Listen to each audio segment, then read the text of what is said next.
Now it's a great pleasure for me to introduce my co-moderator for the next presentation, Dr. Amit Maydeo. He's head of the Baldoda Institute of Digestive Sciences in Mumbai, and all of us know him as a very skillful endoscopist, as a great researcher, and he's head of a huge department, has a lot of expertise in many areas in endoscopy. Now, Amit, it's a pleasure now to listen to you, and today you're talking about endoscopic treatment of chronic calcifying pancreatitis. Thank you so much, host. So we can start my lecture. I would like to first of all thank Professor Inouye for giving me this opportunity to talk to you today in Tokyo Live Global Endoscopy Network on endoscopic treatment of chronic calcificating pancreatitis. In connection with this presentation, I have no conflicts of interests or any disclosures to be made. Chronic pancreatitis is a very varied disease having a varied etiology, a varied incidence, and a varied pathomorphology, as you can see from these images. And this pathomorphology can vary from western to the eastern part of the world, and from its etiology, from alcoholic etiology to idiopathic or tropical pancreatitis. The main manifestations of chronic pancreatitis can be either a stone predominant disease, a stricture predominant disease, or it can be a combination of stones and strictures. There can be associated inflammatory masses, pseudocysts, or even biliary strictures.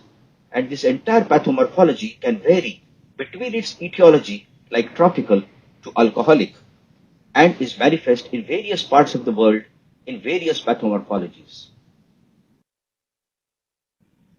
The established indication of treatment in patients of chronic pancreatitis is basically pain relief.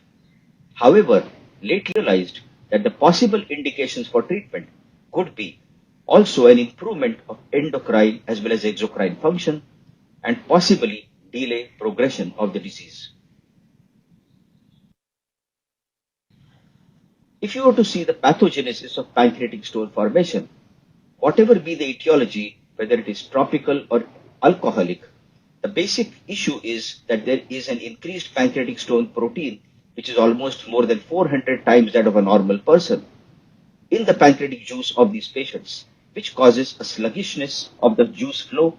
It can cause blockage of the duct with protein plugs, and then when calcium gets deposited on the protein plugs, it can lead to either soft or hard stone formation. Studying the etiology of pancreatic strictures, you can see here the commonest reason is a sentinel acute pancreatitis episode, which also is called as the Kloppel's hypothesis or the SAPE hypothesis, which is a necrosis fibrosis sequence. And with the patient having one sentinel episode, it leads to inflammation, injury to the duct, stricture formation, sluggishness of the flow, further episodes of acute pancreatitis, and the patient enters into a vicious cycle leading to hardening of the gland and then stricture formation, either single or multiple in nature. The main credit of endotherapy of chronic pancreatitis goes to these pioneers all over the world. For example, Nick Sohendra from Germany, Michel Kramer from Belgium, Kees Hubretske from Netherlands, Joe Geenan and Richard Kozarek from United States of America. And if you see the initial publications from these pioneers in the 1980s, just to early 1990s, the sort of conclusions which they reached in these publications were that pancreatic duct stenting is possible and it can be done with acceptable adverse events of around 20 to 40%. Endotherapy was only advocated for temporary use. It could become a good bridge to surgery, and it does not lead to acute pancreatitis. Since then, over the last 30 to 40 years, a lot of evolution has occurred and clarity of thoughts as far as endotherapy of chronic pancreatitis. And today we have reached certain protocols of treatment. The most important pre-procedure workup for patients of chronic calcifying pancreatitis before you embark on endotherapy is to perform a good fluoroscopy or a plain X-ray. And if there are patients having stones, you should see the number, size, location, and density of any radiopaque stones. In addition, a properly performed MRCP and if required an endoscopic ultrasonography or a CT scan should be done to study the ductal anatomy for the presence of associated strictures, pseudocysts, complex ductal disease, or even space-occupying lesions. If you have a patient of pancreatic ductal stones, and if you see here, in pancreatic stones, 90% of the stones are usually radiopaque, and the special features of these stones are that they are usually hard, they are spiculated, they are usually impacted, and they are associated with strictures or complex pathology, and sometimes can be inaccessible. In only a small 10% of patients, you have small radiopaque stones, or you may have radiolucent stones. In patients who have got radiolucent stones, the treatment is quite simple by performing an ERCP. And even if you have a patient like this with large radiolucent stones, we can perform an ERCP, opacify the duct, and then after doing this, we can do a wide pancreatic sphincterotomy and go ahead and then perform a pancreatic sphincteroplasty by using a large balloon of up to 12 mm. Here you can see now how we perform the pancreatic sphincterotomy somewhere at 12 to 2 o'clock direction. And as we cut the pancreatic sphincter, you can see that there is a flow of the pancreatic juice along with some of the radiolucent stones. And then either over the guide wire or by the side of the guide wire, we can place in a large balloon and dilate the pancreatic sphincter up to almost 12 mm. And then after performing the pancreatic sphincteroplasty, we can go inside and then place a stone extraction balloon extracting catheter, and we can take out chunks and chunks of these radiolucent stones, which are actually conglomerated pancreatic stone protein, and sometimes we can achieve complete pancreatic ductal clearance in a single sitting of ERCP.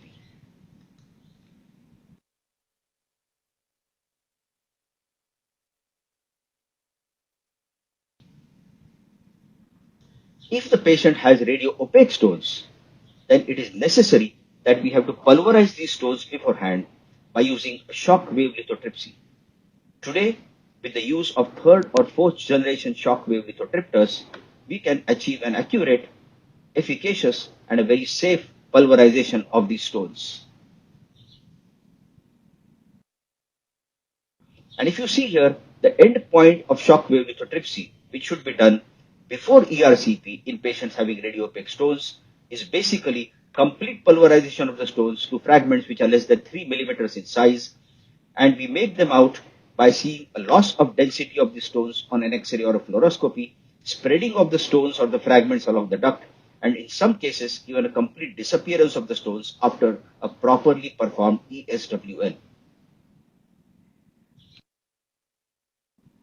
After we have done a ESWL, then we can go ahead and perform an ERCP and do an extraction of the stones by again performing a pancreatic ductal sphincterotomy, and then we can extract these pulverized stones by using a simple balloon extractor. Here you can see now that after cannulating the pancreatic duct, we opacify the duct, and then we pass in a sphincterotome, perform a pancreatic sphincterotomy, and then by use of a stone extraction balloon, we can take out these pulverized stone fragments and then achieve a ductal clearance.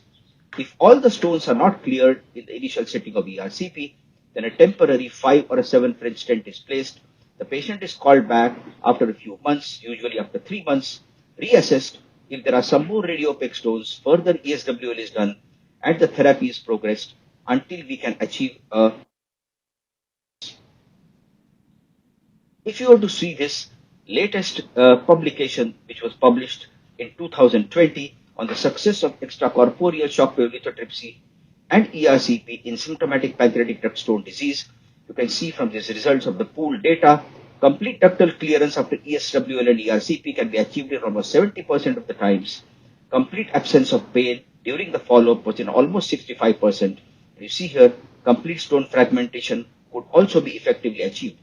So today, therefore, for pancreatic stone disease, in those patients who have radiopaque stones, ESWL is the cornerstone of therapy before you perform ERCP. Whereas for radiolucent stones, which are not seen on a fluoroscopy or an X-ray, we can directly proceed with an ERCP, perform a pancreatic sphincterotomy, a sphincteroplasty, and remove the stones. Stricture predominant disease patients can be treated in a slightly different way because you have different types of strictures in chronic pancreatitis. They can be single, multiple, tight, soft, or complex strictures. Pleasantly accepted protocol for stenting in stricture predominant disease in chronic pancreatitis are the amended new guidelines from the ESG that were published in 2019. It is advocated in stricture predominant disease that we try to place either a 5, 7, or a 10 French stent, whichever is possible, across the stricture. And then we keep on placing these stents until we reach at least a 10 French diameter as soon as possible.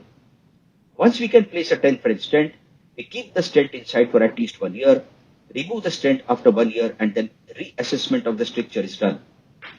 If the stricture persists after 1 year of 10 French stenting, then the patient should be given a choice whether they want to go in for multiple stenting regime or do a surgical consultation.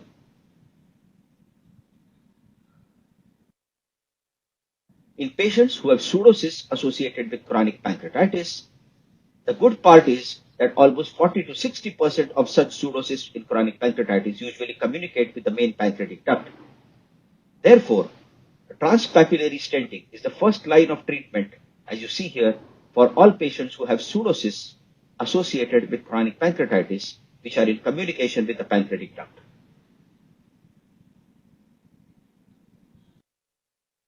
Today, therefore, what is the accepted protocol for endotherapy of chronic pancreatitis? You see here that fluoroscopy and MRCP are extremely essential before planning your therapy.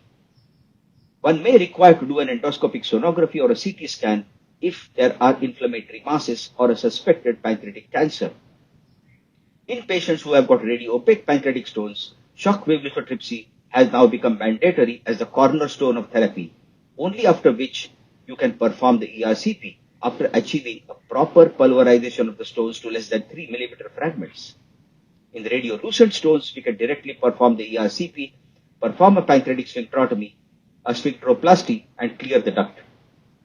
If you have a stricture predominant disease, then you should follow a judicious stenting protocol rather than an arbitrary protocol, and only after achieving a complete stricture opening or a stricture resolution, then the patient can be given a stent-free trial. It's very important before embarking on endotherapy that we have a defined endpoints of stone clearance as well as stricture resolution. In general, if you are to decide which patient is more suitable for a surgical treatment or an endotherapy, usually those patients who have a tropical etiology, a simple pathomorphology, a stone disease or a simple stricture disease or dilated ducts are suitable for endotherapy. Whereas those patients who have a predominantly alcohol etiology, a complex pathomorphology, a small duct disease, or a stricture predominant disease, they usually do not fare well with endoscopic treatment and are better off with surgery. Thank you for your attention.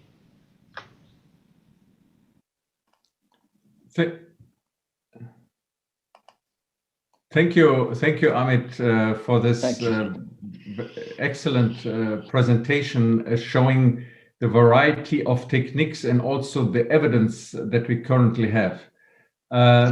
Just a question on lithotripsy. Is the direct approach with pancreatoscopy and pancreatoscopic guided lithotripsy an alternative to ESWL? Yes, it appears to be an alternative, attractive alternative, but to tell you the truth, in reality, it may not be always possible to reach the stone by using a pancreaticoscope, even if we use a spyglass, because of the curved pathway, and especially if the stone is located beyond the genu. Even if you can reach the stone, sometimes it's difficult to bring your EHL probe or your laser probe end on the stone. It tends to go tangential, and then we can't break it. Another issue is if there is an associated stricture. If there's a stricture, we cannot pass the scope right till the stone. So therefore, presently at least, there are some limitations of using a a pancreaticoscopy guided laser or EHL for breaking these stones. But definitely it's a good alternative if the stone is located in the head and if the stone can be accessed. In fact, this is one of the areas of studies where we can do a prospective study to compare ESWL with pancreaticoscopy, because in some countries ESWL is not available. You showed the scientific data of many uncontrolled studies on the endoscopic approach to chronic pancreatitis with fantastic results in some of them. However, as we well know, in randomized controlled trials of endoscopy against surgery, the results were worse. And it's now difficult in interdisciplinary meetings to argue for endoscopy as a first approach, because surgery seems to be more effective, in particular in the long term. What is your position on that? I agree with you. I agree with you that there were at least 3 randomized controlled trials, and the latest trial also showed that surgery is superior to endoscopic treatment. However, all said and done, those of us who have been treating these patients of endotherapy, it entirely depends upon the etiology and the pathomorphology. Because if you were to see these trials, most of these patients who presented in these trials have been having a complex morphology. They have had alcohol as an etiology. Whereas in a place like India, where we see 80% of our patients having idiopathic or tropical pancreatitis, stone predominant disease with dilated ducts, here we are finding the results of endotherapy to be far superior than the published literature. So therefore, the problem is, even though these trials are good, they have been published in reputed journals. I think it entirely depends upon the type of morphology you see in the place where you work, and how complex is the pathomorphology, and how easy and is your endotherapy going to be. I would like to take the opinion of the other stalwarts who are there with us on this panel. May I ask a question, Mr. Chairman? Yes. Just one question that I ask myself quite often is, why should we continue to speak about endoscopic treatment of chronic pancreatitis? In my experience nowadays with chronic calcifying pancreatitis, without any endoscopy, with only shockwave lithotripsy, almost 40 or to 50% of patients can be managed adequately. So we always mention about lithotripsy before endoscopy, but my question to you, Amit, is which is the place of lithotripsy without endoscopy? Because this is much less, I'm speaking about extracorporeal shockwave lithotripsy, is much less aggressive than lithotripsy with endoscopy. And this has been also shown in a randomized trial that it can achieve initial results which are similar, especially in those patients who have obstructive stones. I completely agree with you, Jacques. In fact, in quite a few of our patients also, we subject them to ESWL as a monotherapy. However, if we see a high stone load, for example, the stones are not only located in the head, there are some stones in the body of the pancreas. And so even if you break all the stones just conglomerate and they just form the plugs and they sort of block the duct. However, if you have less stone disease, less stone burden, predominantly in the head, I think it's a very good idea to go ahead and do a plain monotherapy as a ESWL. But I completely take your point, and we should try to attempt this in the future, that instead of subjecting these patients to ERCP after ESWL and just keep on repeating the ERCPs until we achieve a total ductal clearance. As far as the patient is stone free and as far as the pancreatic juice is flowing and as patient pain free, I think if we can achieve that with plain lithotripsy, I think that's a good idea. Okay, thank you very much for your valuable comments. And now, Amit, it's to you to introduce the last speaker of the session.